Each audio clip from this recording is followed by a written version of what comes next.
नमस्कार मित्रांनो. तुम्ही बायको या विषयावरच्या कविता ऐकल्या असतील किंवा एखादी तरी ऐकली असेल, पण नवऱ्या या विषयावरची ऐकली आहे का?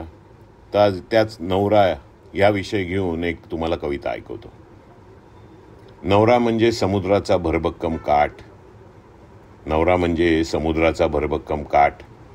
संसारात उभा राहतो पाय रोखून ताठ. किती येवो प्रपंचात दुःखाच्या लाटा, तो मात्र शोधित राहतो सुखाच्या वाटा.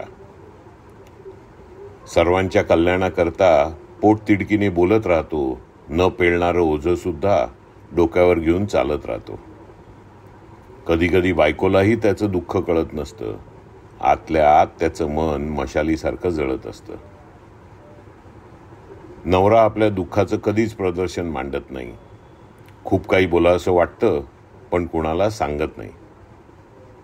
बायकोचं मन हळवं आहे याची त्याला जाणीव असते.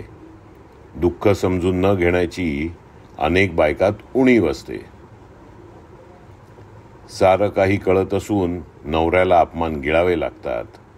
वेदनांना काळजात दाबून पुन्हा कष्ट उपसावे लागतात. सगळ्यांच्या आवडी निवडी जपता जपता मन मारीत जगत असतो. बायको पोरं खुश होताच तो पण सुखी होत असतो. त्याने थोडी हौसमौस केली तर धुसफूस करू नका. नवऱ्याविरुद्ध विनाकारण दारू गोळा भरू नका. मित्राकडे आपलं मन त्याला मोकळं करावंसं वाटतं. मित्राचा हात हातात घेऊन कधी जोरजोरात रडावंसं वाटतं. समजू नका नवरा म्हणजे नर्मदेचा गोटा आहे. पुरुषाला काळीज नसतं हा सिद्धांत खोटा आहे. सारख्या सारख्या किरकिरीनं त्याचं डोकं बधीर होतं. तडकाफडकी बाहेर जाण्यास कधी खूप अधीर होतं.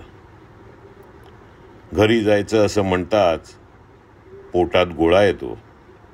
घरात जाऊन बसल्या बसल्या तोंडात आपोआप बोळा येतो. नवरा म्हणा वडील म्हणा कधी कुणाला कळतात का? त्यांच्यासाठी कधीतरी कुणाची आसवं गळतात का? वेदनांना कुशीत घेऊन ओठ शिवून तो पडून असतो. सर्वांच्या सुखासाठी एक तारी भजन गातो. बायको आणि मुलांनी या संताला समजून घ्यावं. फार काही नाही, त्याला 2 थेंब सुख द्यावं. मग बघा लढण्यासाठी त्याला किती बळ येतं. नवऱ्याचं मोठेपण हे किती जणांच्या लक्षात येतं.